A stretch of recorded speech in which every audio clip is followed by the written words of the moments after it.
the last battle. Here we are at chapter 10. Who will go into the stable? Jill felt something tickling her ear. It was Jewel the unicorn whispering to her with the wide whisper of a horse's mouth. As soon as she heard what he was saying, she nodded and tiptoed back to where Puzzle was standing. Quickly and quietly, she cut the last cords that bound the lion skin to him. It wouldn't do for him to be caught with that on after what the ape had said. She would like to have hidden the skin itself somewhere very far away, but it was too heavy. The best she could do was to kick it in among the thickest bushes. Then she made signs to Puzzle to follow her, and they both joined the others. The ape was speaking again. And after a horrible thing like that, Tashlan is angrier than ever. He says he's been a great deal too good to you, coming out every night to be looked at, see? Well, he's not coming out anymore. Howls and mewings and squeals and grunts were the animal's answers to this, but suddenly a quite different voice broke in with a loud laugh. Hark what the monkey says, it shouted. We know why he isn't going to bring his precious Aslan out. I'll tell you why. Because he hasn't got him. He never had anything except an old donkey with a lion skin on its back. Now he's lost that, and he doesn't know what to do. Tyrion could not see the faces on the other side of the fire very well, but he guessed this was Griffle, the chief dwarf, and he was quite certain of it when a second later, like the dwarf's voices joined in singing. Don't know what to do, don't know what to do, don't know what to do. Silence, thundered Rishta Tarkaan. Silence, children of mud. Listen to me, you other Narnians, lest I give command to my warriors to fall upon you with the edge of the sword. The Lord Shift has already told you of that wicked ass. Do you think because of him that there is no real Tashlan in the stable? Do you? Beware, beware. No, no, shouted most of the crowd, but the dwarf said, That's right, Darky, you've got it. Come on, monkey, show us what's in the stable. Seeing is believing. When next there was a moment's quiet, the ape said, You dwarfs think you're very clever, don't you? But not so fast. I never said you couldn't see Tashlan. Anyone who likes can see him. The whole assembly became silent. Then, after nearly a minute, the bear began in a slow, puzzled voice.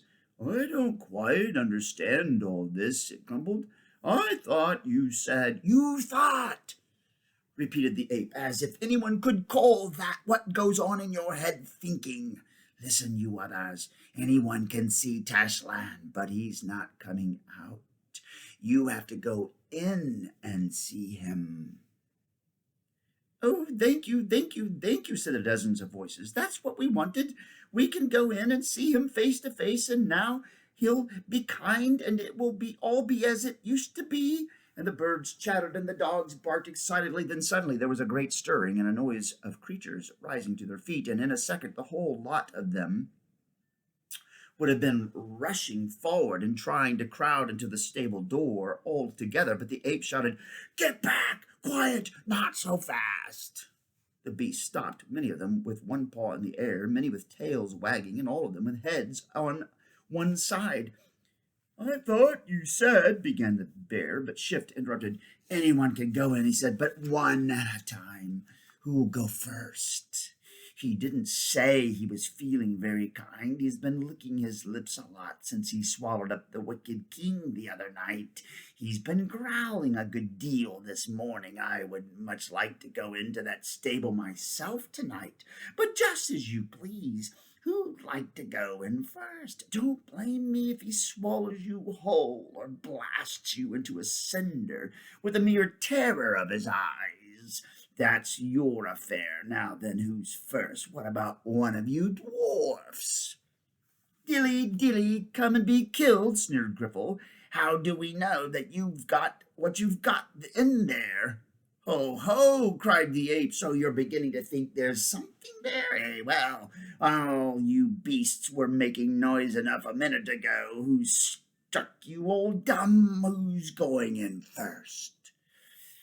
But the beasts All stood looking at one another and began backing away from the stable. Very few tails were wagging now. The ape waddled to and fro, jeering at them. Ho, ho, ho, he chuckled. I thought you were all so eager to see Tashland face to face.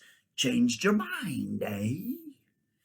Tyrion bent his head to hear something that Jill was trying to whisper in his ear.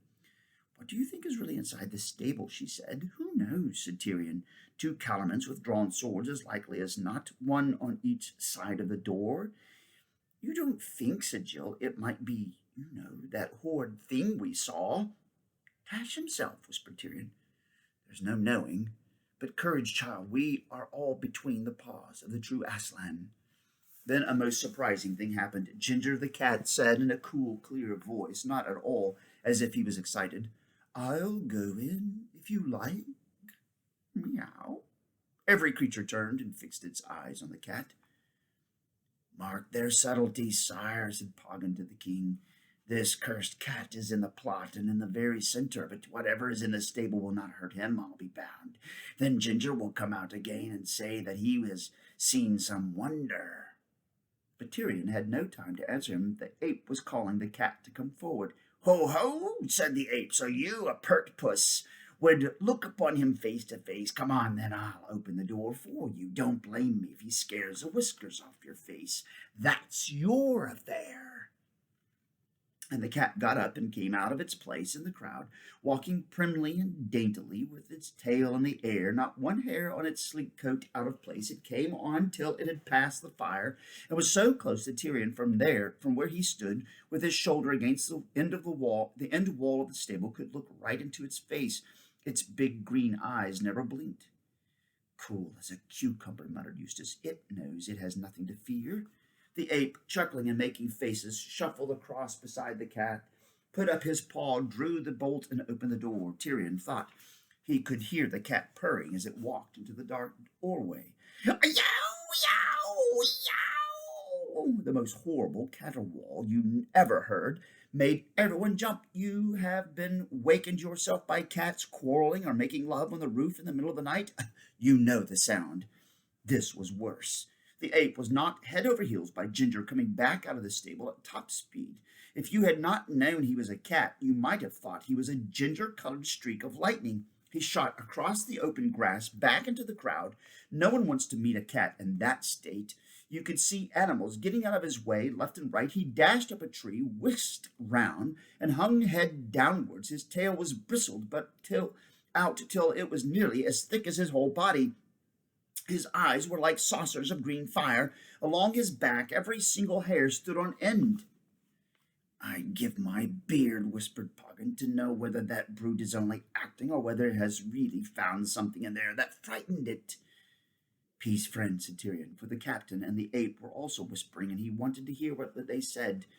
He did not succeed, except that he heard the ape once more whimpering, my head, but he got the idea that those two were almost as puzzled by the cat's behavior as himself. Now, Ginger, said the captain, well, enough of that noise. Tell them what thou hast seen. Ow, ow, ow, screamed the cat. Art thou not called a talking beast, said the captain? Then hold thy devilish noise and talk.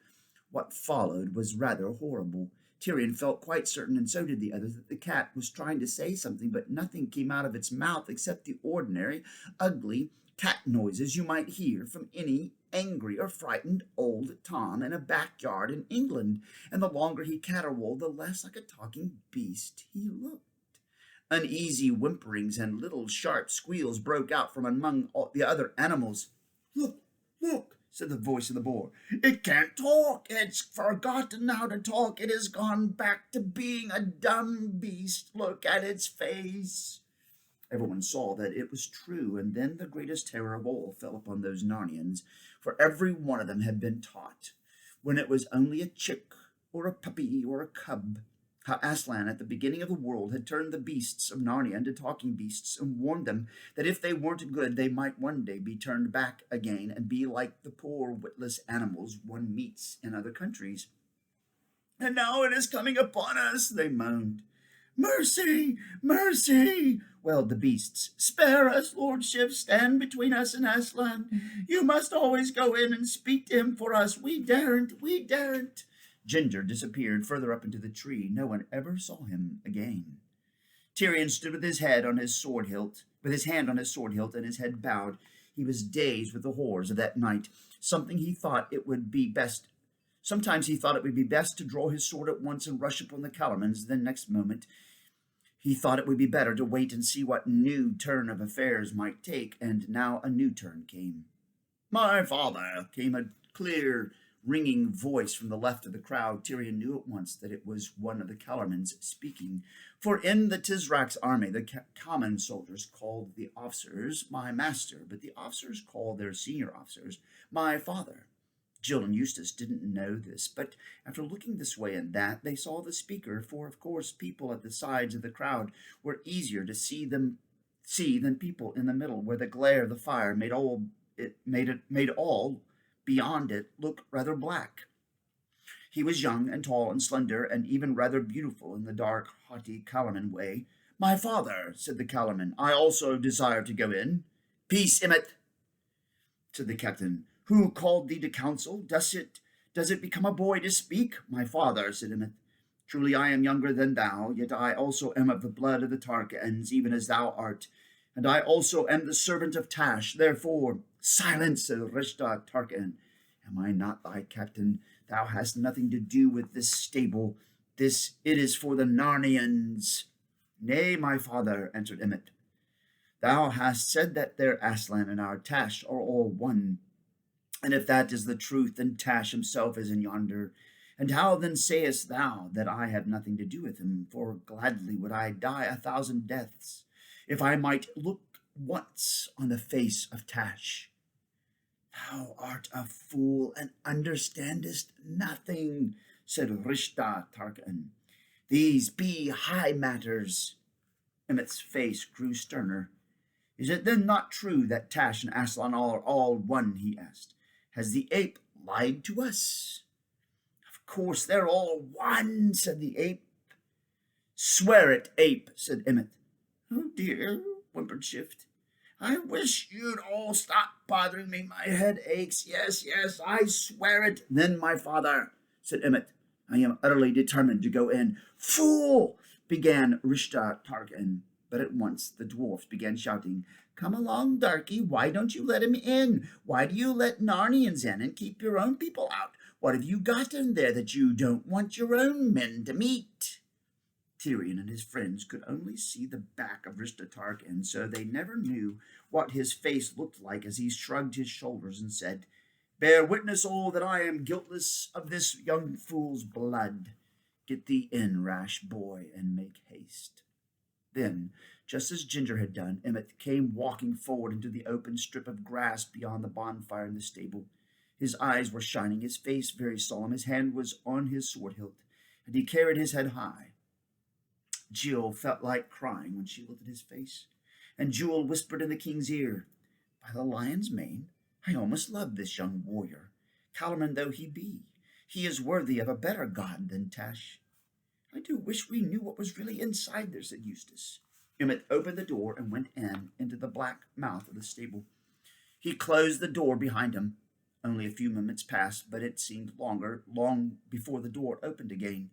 A figure in the Calormen armor reeled out, fell on its back, and lay still. The door closed behind it. The captain leaped forward towards it and bent down to stare at its face. He gave a start of surprise.